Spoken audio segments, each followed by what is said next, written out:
So we're gonna get this out of the way first. This is one of the best lenses ever created. This is Sony's new 50-150 f2 G Master lens. It's a constant f2 aperture throughout the entire range, and what makes this even more interesting is this is only like a month or two after Sony dropped the 28-70 f2, so we need to talk about what that means because we might just have a trinity on the way.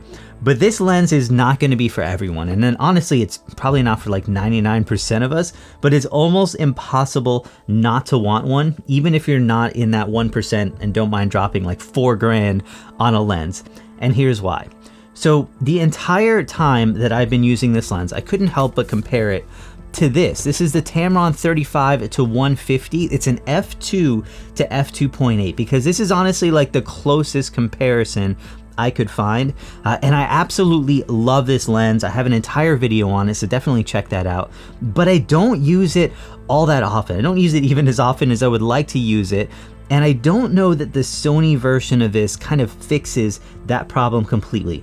So let me know what you guys think about this lens and the new Sony 50-150, how these compare, and maybe we need to do like a full comparison video on these lenses because they are both so good. But let's break down the hardware of this lens right now. So this is where I would typically just not have anything bad to say because Sony lenses are just, the hardware on them is just so amazing. But this time it's a little bit different because I honestly think that the hardware and maybe the price is where you're going to decide if you actually want this lens. So obviously this lens is extremely well built. It's going to be one of the better lenses I've ever handled. It is an internal zoom, so there's no really big weight shift as you zoom from this. It feels solid. It's going to be dust and moisture resistant. You also have 3 custom autofocus hold buttons all around the lens. It has an aperture dial on it that's also lockable and declickable for like smooth aperture changes. All that is going to be perfect. I did find that the zoom throw feels a little bit short for the lens like this, at least the way that I typically use a lens. It's going to be less than a quarter turn to go from like 50, way less than a quarter turn to go from 50 to 150. So it took a little getting used to on that, but this is still going to be a big lens and a heavy lens, although that's going to be very deceiving. So I'm used to the weight of the Tamron 35-150. I don't bring this to every shoot, and usually the size and the weight is going to be the biggest reason why.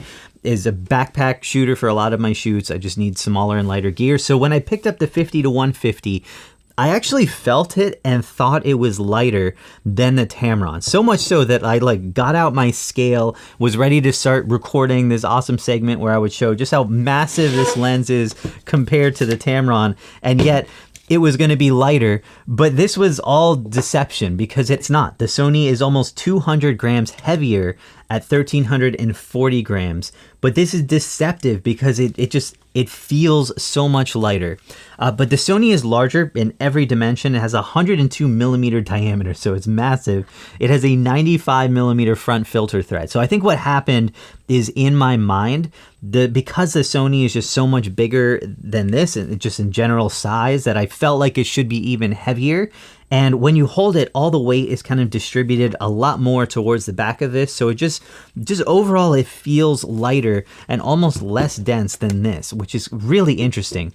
But this is actually going to be lighter than like the first generation 70-200, not this one, this is the second one, but the first generation, or like Nikon 70-200 f2.8. So if you're used to the weight of like the old 70-200 lenses, like f2.8 zooms, you're going to be used to the weight.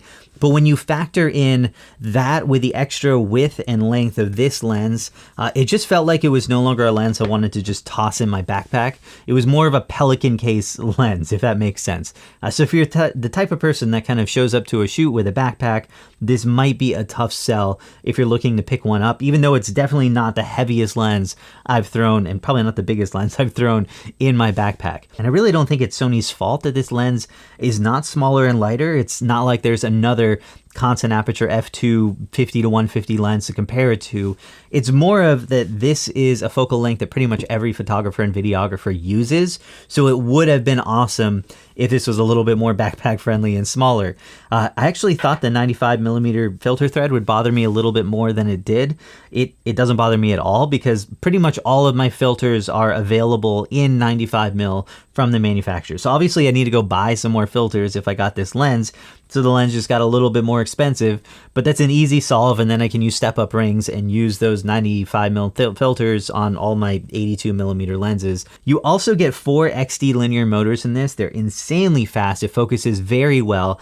It will focus with cameras like the A9 III up to 120 frames per second, which is a major advantage when you compare this to the Tamron lens or basically any third-party lens, because all of these can only continue autofocus up to 15 frames per second. So if you have cameras like the A1 or A9 III, that could be a massive difference right there.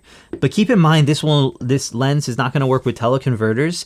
So if you dreamed of making this lens into a 300mm zoom lens with a 2x teleconverter, it's not going to happen. You're still going to need like the 70-200 if you want that type of focal length and to still work with teleconverters. Now the image quality from this is amazing, not just in the clinical sense. Like, it actually gave me prime lens vibes in a zoom lens, which is exactly what I wanted. I do feel that way about the 35-150 as well, but the Sony definitely wins when it comes to image quality. The lens is going to be plenty sharp wide open at f2. It does have a bit of vignetting in it, but nothing that can't be fixed in post. And I have absolutely no issues using this wide open. Corners still look good at f2, but they do kind of sharpen up a bit as you stop down. Now, bokeh, it also looks really amazing in the center of the lens, especially. Super round, very smooth. And then as you start to move out to the corners, that's where it like starts to change shape. But in most of my images, just like real world images, the backgrounds were super soft, very creamy. And for video, I was actually a big fan of using this for video.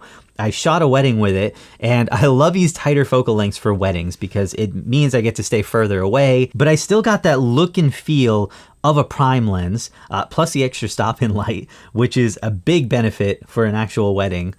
Plus with variable aperture lenses like this, like the Tamron, if I'm shooting with that, I'd still end up shooting things like ceremonies at f2.8 anyway, because usually I'm zoomed in all the way, and that's going to be, the lens is going to be at f2.8 past 80mm.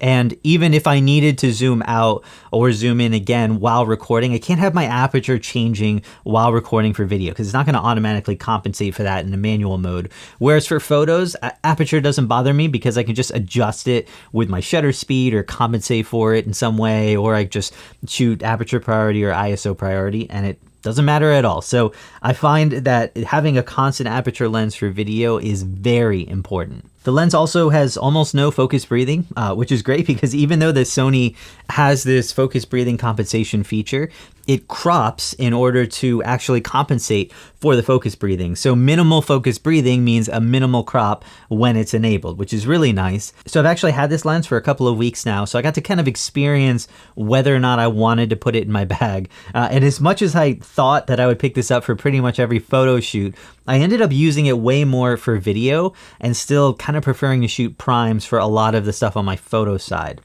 Now, usually image quality tests would be kind of the focal point for lens reviews, but I found myself just not as focused with like charts and, you know, what the sharpness and everything like that. The lens is plenty sharp. Instead, I found that I'm just a little bit more focused with the hardware, the overall look and feel of my images coming out from this, and maybe the price. So definitely a lot to still consider. I just don't get too hung up when it comes to test charts and spec sheets with this one. So yes, this is an amazing lens. It does what no other lens does. But the big question is who should actually buy it, because it's freaking expensive. And the biggest kind of market I would see for this is going to be indoor sports photographers, because I think that's where having a zoom lens is going to be a massive benefit. You're getting the wider f2 aperture, so you're able to isolate your subjects a little bit more, but also lower your ISO. You need that amazing autofocus and up to 120 frames per second shooting with autofocus. So you can use cameras like the A1, A1 II, and then A9 III, which you can't do with third-party lenses.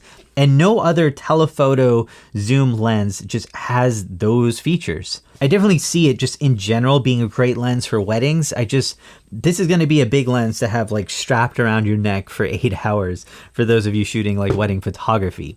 Now, there are a bunch more use cases for this lens. It's just such a practical focal length. I just kept feeling like the price and maybe the weight are going to be deterrents for those.